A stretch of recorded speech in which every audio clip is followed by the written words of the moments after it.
Hi, everyone, and welcome back to Amateur to Ballerina. I have Marlena with us, and I will speak for her and say that she has had a tough week.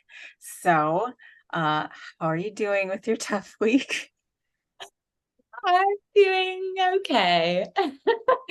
I feel like I feel I'm at a point right now. I've experienced this before in our journey, but it just kind of feels like a big bump in the road where we're at a really troubling, sticky spot and working on things that are frustrating and I kind of wonder, oh, am I doing the right thing? Am I really going to move forward? Is this the end?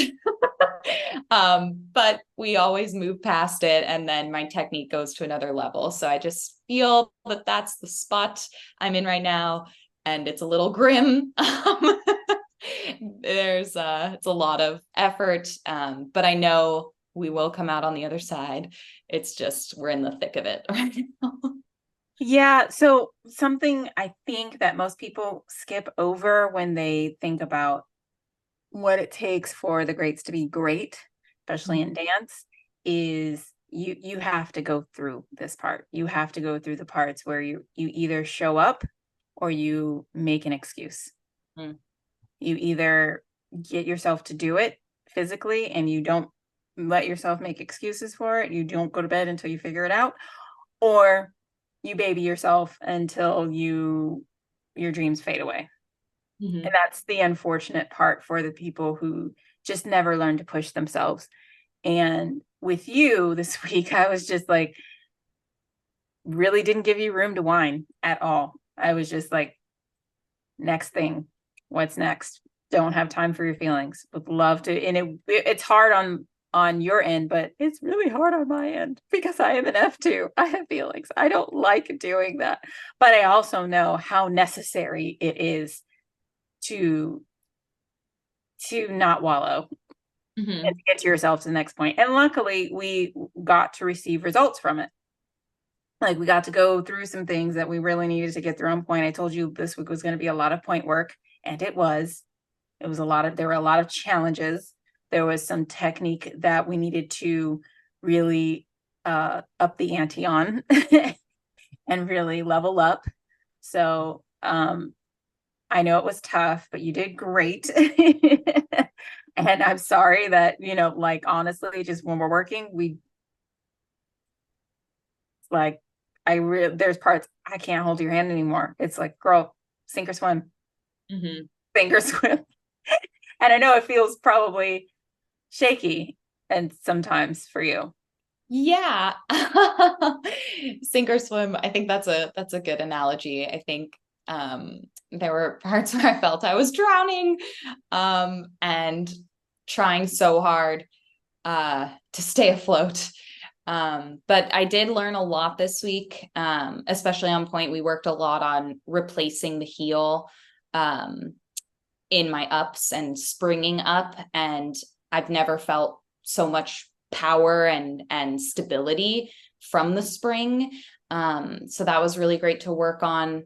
And that obviously plays a big role in the variation too. So um, it's it's going to yield the result I want in the end. It's just the grunt work right now. Yeah, you've had 2 tough weeks in a row. I'm like, poor baby. No, it's good. It's good. Just What? hammer that F down. Just hammer it. Well, I'm not trying to kill it. I'm just trying to get it to go faster and to move forward. So, what are the questions you have for me this week? Well, speaking of going faster, I think something I struggle with is especially in preparing for a pirouette, staying in fourth position for too long because I'm checking my body and making sure everything is set up before I go. Especially because we discovered, oh, if I open my fourth position more, my torso alignment is naturally so much better. So I need to get there before I turn.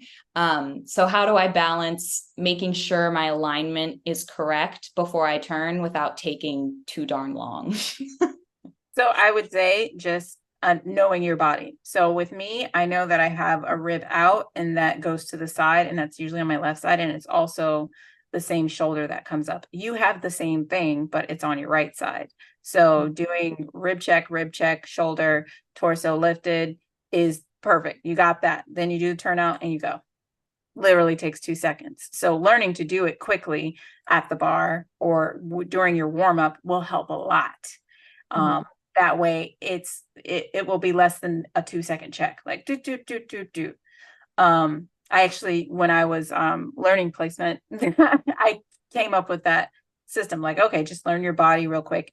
Things will change. And of course, that's what I'm here for, to go, okay, well, now we have a little different thing going on or whatever, or something else that we just didn't notice. So yeah, just learning the system and making it a 2 second or less thing to fix, and then just going for it. Okay. That's super helpful. I will make my little checklist. um, and then another question, we worked a lot on fouettes, and I think that goes hand in hand with making the working leg light in order to make the fouette happen. But I still felt like I wasn't quite getting the fouette. If you have any tips for that / the light leg. Okay, so when she's talking about fouette, she's not talking about the turn. She's talking about fouette pater. So and that is the move that connects to your pirouette. It connects to just anything where you have one standing leg and one working leg. And so when it comes to the light leg, you know that the more that you turn out, the more the leg wants to lift, right? Because it's lighter. And if you turn in, the leg wants to drop. So the lighter leg working is ultimately going to allow you to move it more. And the more that you can move that leg within your structured position, which in your case is going to be a tendu into second position, the more you will move. Mm. And the more freedom you'll have to move within yourself. But if you if you hesitate, which you do a lot, that is your tendency, that is your big enemy right now. If you hesitate, every time you hesitate, you put micro amounts of weight on that leg. And we really need that working leg to be as light as possible in order for you to move with that beautiful quality of movement we're working for. So it's still going to be kind of a confidence thing where you're pushing forward with confidence, knowing that your body's going to work, that the machine that you've been building is going to work. So yeah, it's just kind of more confidence, and knowing that the turnout is there, especially in the working leg, when you're trying to move in a fouette, is there to support you, not hurt you. Okay. And then last question, you just mentioned trusting in building the machine.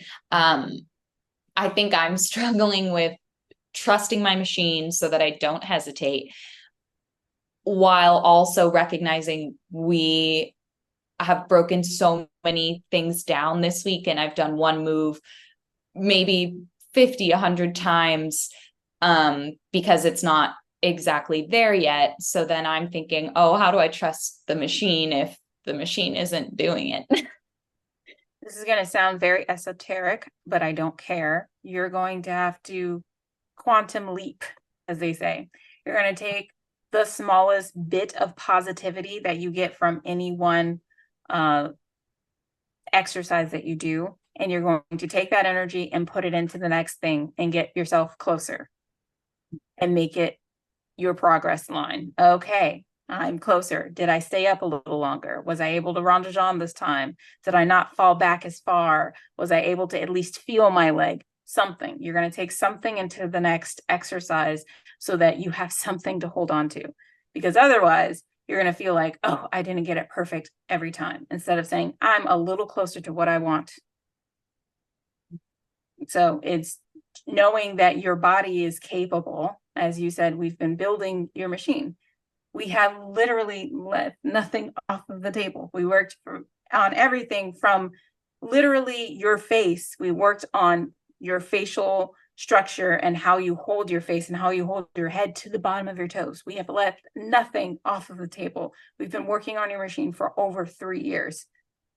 So it's kind of like, use the machine, actually test it out to see if it works.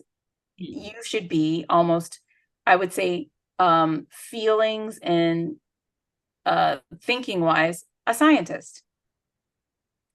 Your brain is the scientist and your body is the Frankenstein. Franken ballerina for that matter, can this work? So yeah, just be experimental, be a kid, be a 5-year-old so badly. I just want to be like, Marley, go play. Please go play. Go figure out how to get yourself to become alive, to come to be an artist. That's what artists do. They figure out how to play in front of people. Yeah. I was thinking this weekend that I might kind of set my dance area and just kind of improv on point, because I realized I've actually never gone on point outside of class. So I was thinking of taking some time, just me and the shoes, and just kind of playing and seeing what happens. And maybe that would elicit more confidence and play and just fun. So I'll let you know how that goes. Yes, I highly encourage this. Literally, it's so funny because with the preteens that are about to go on point, their teachers tell them, don't wear the point shoes at home. Don't do this, don't do that. But the truth is that playing by yourself, that playing at home gives you more information about how to use your machine. Because the truth is if you've been doing ballet for at least 6 months, you have some awareness of what safety is. You've been doing ballet for a while, long enough while to know what is safe and where your limits are, where the boundaries are. Go play. You will be just fine. You're going to learn how to do something consistently, what something feels like. You're going to learn how to experiment with your body through Turnout. That's the fun part. That's how I learned a lot of this, is through experiment. Does this work? Does this not work? What happens when I do this? If I do this consistently, does this change this result? So yeah, please do. Go play. Will do. All right.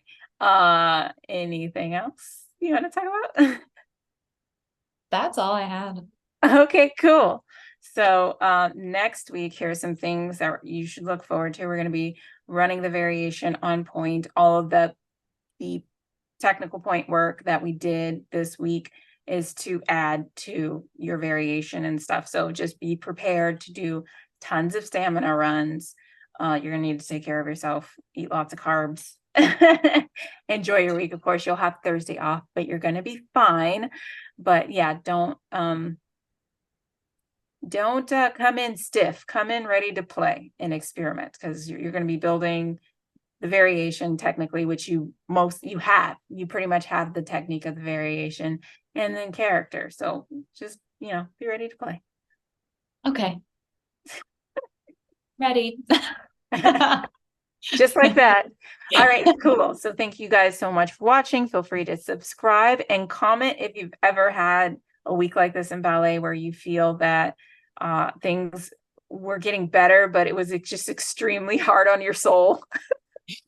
Because you have to learn to push past your limits, or at least the limits of your mind, and jump forward through things that scare you. So but thank you so much for watching, and we will see you again next week. Bye. Bye.